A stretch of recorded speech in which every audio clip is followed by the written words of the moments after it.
The sky over the American heartland is a huge, quiet canvas of blue. It's a peaceful highway for anyone traveling 7 miles up. For the 143 souls aboard Trans-Pacific Flight 451 and Airbus A330 heading east, it was just another Tuesday. The flight was smooth, the service was great, and the low hum of the twin Rolls-Royce engines was a comforting, steady drone. In the cockpit, Captain David Miller, a veteran pilot with over 20,000 hours under his belt, sat with his sharp young first officer, Ben Evans. These guys were pros, flying a 200-ton marvel of engineering. Below them, the world was a patchwork of green and gold farms, a silent landscape stretching out to the horizon. It was a completely different world down there, a place of tractors and silos, where life moves with the sun.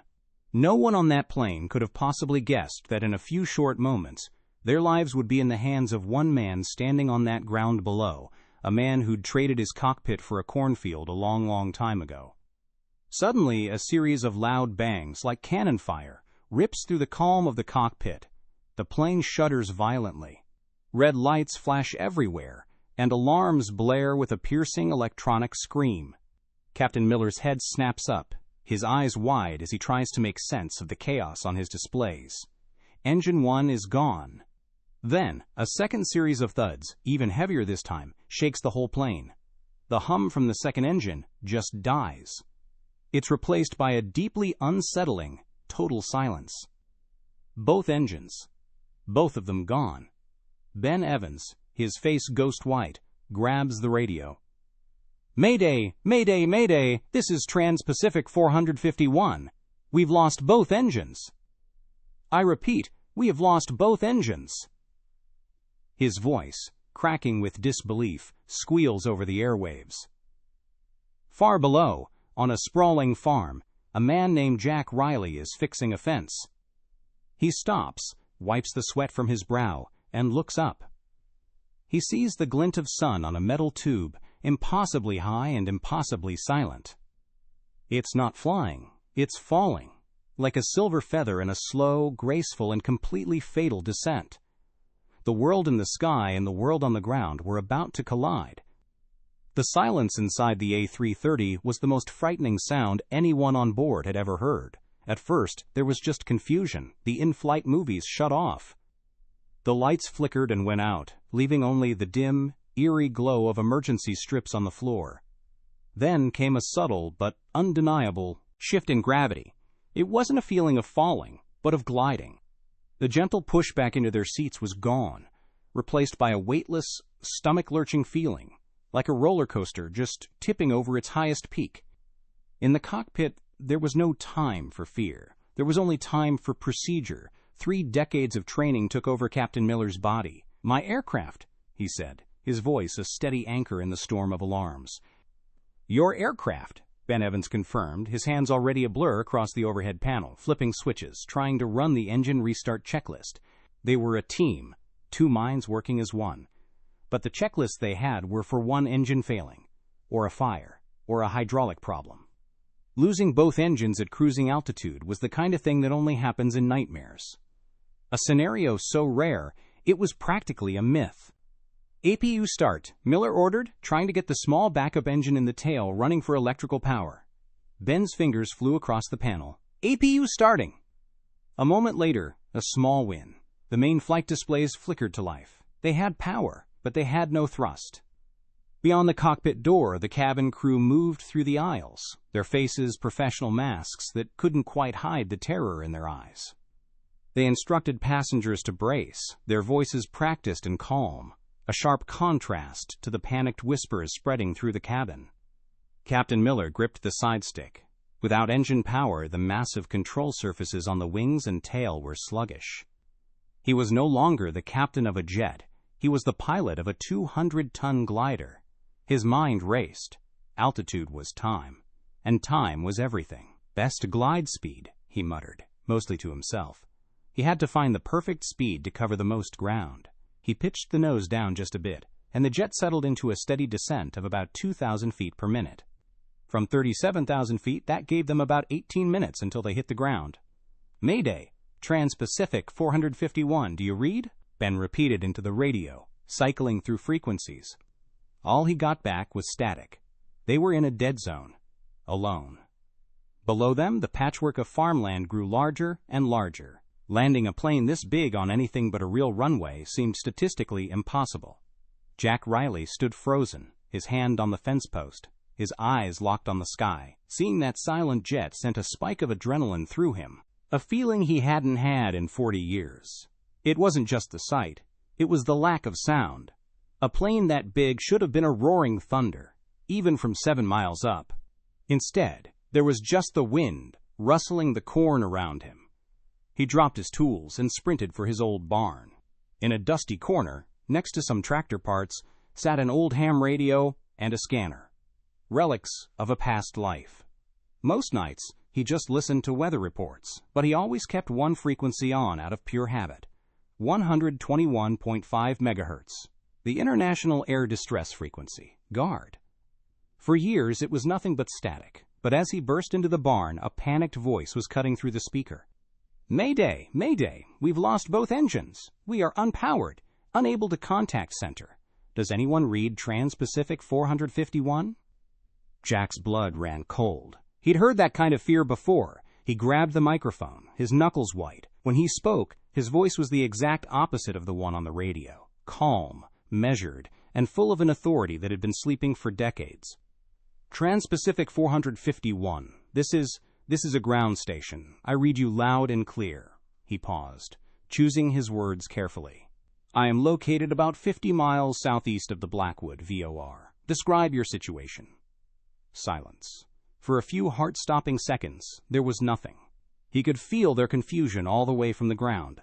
Who is this guy? Some farmer with a radio? The voice came back, hesitant. Ground station. This is Trans-Pacific 451. We're an Airbus A330. Catastrophic dual engine failure. We're in a glide at 29,000 feet, coming down. No visual on any suitable airport. Who am I speaking with? Jack looked out the barn door at the familiar landscape. He saw his fields, the rolling hills, the distant water tower. He didn't just farm this land. He knew it. And he'd flown over places just like it in machines, a lot less forgiving than an Airbus. My name is Jack Riley, he said slowly into the mic. And right now, son, I'm the only friend you've got. Now tell me your airspeed and heading. In the cockpit of Flight 451, Captain Miller and Ben Evans stared at each other, stunned. A farmer? A guy named Jack on an emergency channel was their only hope? It was insane, the plot of a bad movie. But it was also all they had.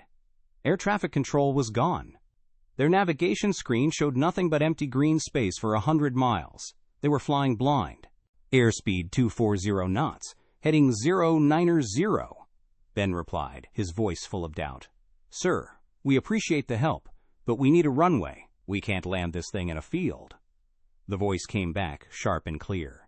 You are no longer in a position to choose, Captain. You're going to land where I tell you to land. Forget the airport. It's too far. You won't make it. Your new destination is a cornfield. My cornfield, to be exact. Miller was furious. A cornfield? You want me to put an A330 down in a cornfield? That's suicide. No, Captain. Jack's voice crackled back. Missing the cornfield is a suicide mission. Hitting it is your one chance. Now, listen to me. Your best glide speed is around 210 knots. You're flying too fast, wasting altitude. Slow down, pitch up gently. Trade that speed for time. Miller hesitated. Every instinct screamed at him not to take orders from some voice on the ground.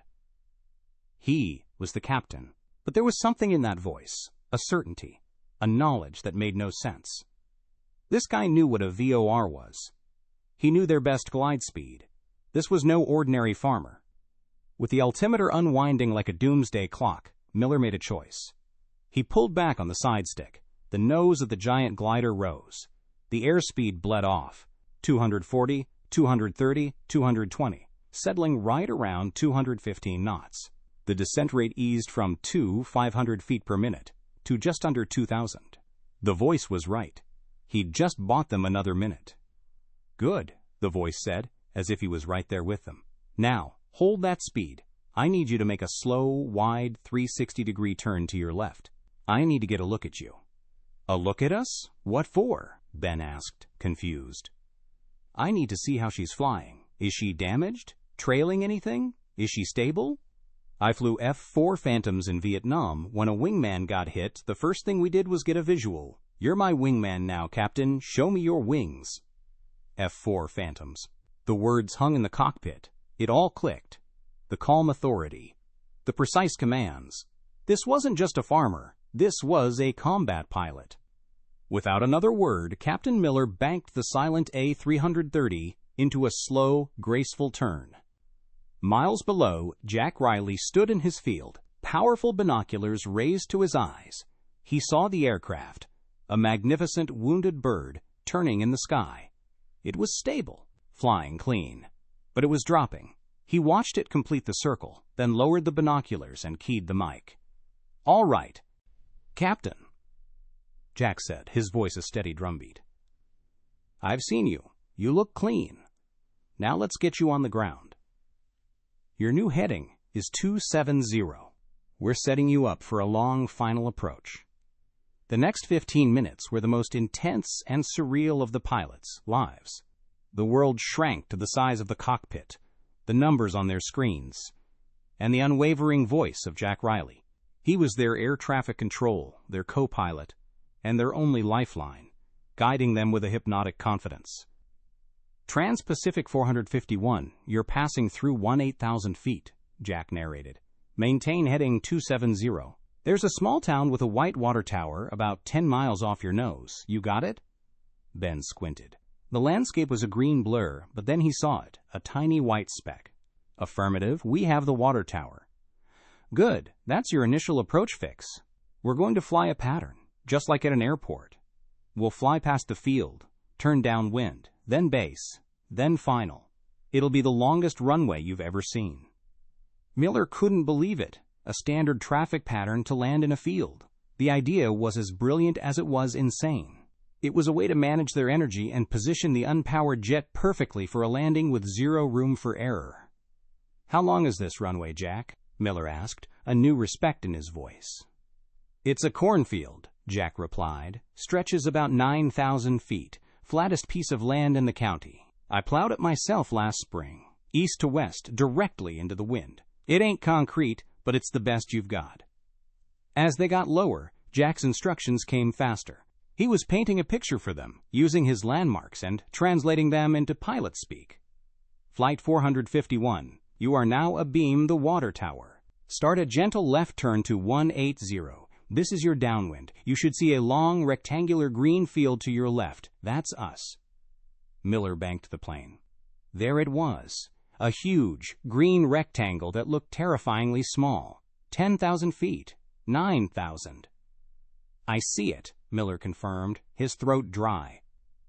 "All right," Jack said. "Here comes the hard part. We need to dump altitude, but not too much. You're too high to turn final. You need to do a forward slip. It's something you learn in gliders. I don't know if they even teach it for an Airbus." A forward slip. Miller's mind flashed back to flight school in a tiny Cessna. You use opposite rudder and aileron to create drag, letting you drop like a rock without gaining speed. But in a 200-ton fly-by-wire jet, the computers would fight him the whole way. "The computers will try to correct it," Ben said. "Then fight the computers," Jack commanded. "Captain, you fly the plane, not the other way around. Cross-control it. Left rudder, right aileron. It will feel wrong, but it will drop you like a stone. Trust me." Miller took a deep breath. "Here we go." He pushed the left rudder and moved the stick to the right. The A-330 groaned. Alarms shrieked. The plane crabbed sideways, flying at an ugly, unnatural angle, and it began to drop, fast. The ground rushed up to meet them. "Altitude 7,000, 6,000, Ben called out. "Easy does it, Captain," Jack's voice soothed. "You're doing great. Keep the slip in." 5,000 feet. They were getting close. "Take out the slip, now," Jack commanded. Miller neutralized the controls. The A-330 shuddered, straightening out, and was once again a graceful glider, but now thousands of feet lower and perfectly positioned. "Now turn left, heading 090. this is your base to final. Lower your landing gear." Ben dropped the gear. 3 green lights. The gear created huge drag, and the descent steepened again, but this time it was controlled. 2,000 feet, Ben called out. The ground was no longer a map. It was trees and buildings. "Begin your turn to final, Captain," Jack instructed. "Your target is the west end of that field. Line it up. You have 1 shot." Miller began the final turn. The long green rectangle of Jack's cornfield swung into view. It looked so short. The wind whistling past the cockpit was the only sound. 1,000 feet, Ben whispered. "You're high," Jack's voice crackled. "You're coming in too high." 1,000 feet, and coming in too hot. It was a dead-stick landing nightmare. There was no power, no second chances. Captain Miller's heart hammered against his ribs. He could see the start of the field, and he knew Jack was right. They'd overshoot the whole thing and plow into the woods beyond. "I can't lose any more altitude without diving and picking up too much speed," Miller yelled into the mic. There was a split second of silence, and then Jack's voice came back, cold as ice. "Yes, you can. You're going to slip it again, all the way to the ground." Slip it again? At this altitude? It was crazy, a desperate, dangerous move. "Trust me, Captain. It's your only way down. Left rudder, right stick, now!" Miller didn't hesitate. He slammed the left rudder to the floor and threw the stick to the right. The giant plane twisted violently, flying sideways. The nose pitched down, and the world out the left window was nothing but green. They were plummeting. 500 feet, Ben yelled. The start of the cornfield rushed toward them. "Hold the slip! Hold it!" Jack's voice was a lifeline. "A little longer, you're looking good." 200 feet! The ground was a green blur. "Take it out! Now! Kick right rudder and level the wings!" Miller's body moved on, pure instinct and trust. He kicked the rudder and centered the stick. The A-330 shuddered, straightening out just as the radio altimeter screamed its final countdown. 100, 50, 40, 30. The corn was right there. Miller pulled the nose up to flare, trying to soften the blow. 20, 10. The impact was a deafening explosion of green. The massive landing gear hit the soil and corn stalks, which acted like thousands of tiny brakes. The deceleration was brutal, throwing the pilots against their harnesses. The nose gear, strained from the violent slip, collapsed instantly. The nose of the A-330 slammed into the dirt. The world turned into a nightmare of soil, shredded plants, and screeching metal. The plane was a giant plow, digging a massive trench through Jack's farm. It tore forward, shedding parts, engines ripping from the wings. Inside was just darkness and the terrifying sound of the earth tearing the machine apart. The violent skid felt like it lasted forever. Then, with one final, groaning shudder, the mangled wreck of Trans-Pacific Flight 451 came to a stop. Silence. A deep, absolute silence, broken only by the chirping of birds. The plane sat in the middle of the field, its back broken, its nose buried in the dark earth, surrounded by a 9,000-foot scar. But it was in one piece, and it wasn't on fire. For a moment, nobody moved.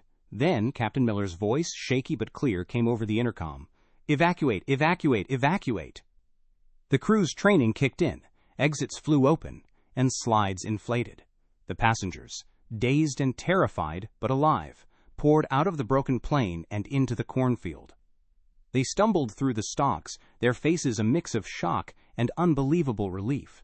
They had landed in the middle of nowhere, and they had survived. Captain Miller and Ben Evans were the last ones off. After shutting everything down on pure adrenaline, they stumbled out. They looked at each other, faces smeared with dirt, and shared a silent, profound understanding. They had done the impossible. From the edge of the field they saw him, an old man in dusty overalls, walking slowly toward the wreckage. It was Jack Riley. As sirens wailed in the distance, guided by Jack's earlier call to the sheriff, the survivors gathered. Captain Miller pushed through the crowd and stood in front of Jack. The pilot in his torn uniform and the farmer in his work clothes just looked at each other. "You're Jack?" Miller asked, his voice thick with emotion. Jack nodded. I don't know what to say," Miller stammered. "You saved us, all of us. How did you?" Jack looked past him at the unbelievable sight of the Airbus in his field. "Just did what had to be done, Captain," he said softly. "You're the one who flew her. I just pointed the way." He then turned to a flight attendant. "Any serious injuries? My truck's over there. Got a first aid kit." In the days that followed, the world descended on Jack Riley's farm. Investigators, news crews, and officials swarmed the place. The story of the miracle in the cornfield went global. And at the center of it was the quiet farmer who talked a jumbo jet out of the sky. The investigation uncovered his story. Staff Sergeant Jack Riley, USAF, retired. A decorated phantom pilot from Vietnam, credited with nursing more than one damaged plane back to base. He was a pilot's pilot who chose peace on his farm, never thinking his old life would come screaming out of the sky to find him. Jack Riley wanted nothing to do with the fame. He politely turned down interviews. They called him a hero, but he insisted the real heroes were the pilots and crew. All he wanted was for everyone to get off his property so he could figure out what to do with the giant airplane in his best field. Weeks later, long after the cameras were gone, Captain David Miller drove his rental car down the dirt road to Jack's farm. He found Jack on his tractor, plowing under the remains of the corn that had saved them all. Miller waited. Jack finished his row, killed the engine, and climbed down. "David," Jack said, extending a calloused hand. "Jack," Miller replied, shaking it. They've cleared me to fly again." "Never had a doubt," Jack said with a small smile. "You did a hell of a job." "We did a hell of a job," Miller corrected him. "I came to say thank you, not for the cameras, just from me to you." Jack nodded, his eyes drifting over the scarred earth. "Any good landing is one you walk away from," he said, repeating the old pilot's saying. "Yours was a great landing." The two men stood in silence as the sun began to set. They were two men from different worlds, bound together by one impossible moment. One would return to the clouds. The other would stay on the ground, a quiet guardian, forever watching the skies over his farm. This story is a fictional narrative, but it's inspired by the incredible skill and bravery shown in real-life aviation emergencies, like that of Air Canada Flight 143, the Gimli glider, which successfully landed on an old airstrip after running out of fuel, or Air Transat Flight 236, which glided to a safe landing in the Azores after a fuel leak. Sometimes the line between disaster and a miracle is drawn by the quick thinking of a hidden expert or the steady hand of a well-trained crew. If you were moved by this tale of courage against all odds, subscribe for more stories of extraordinary heroism. The story of Trans-Pacific Flight 451 and the farmer who commanded it from the ground is a powerful reminder that heroes aren't always in uniform. Sometimes they're living quietly among us, their incredible skills hidden by an ordinary life. It shows that when the unthinkable happens, the right knowledge in the right hands can turn a catastrophe into a miracle. The sky is vast, but the human spirit of resilience and the simple willingness to answer a call for help is a force just as powerful.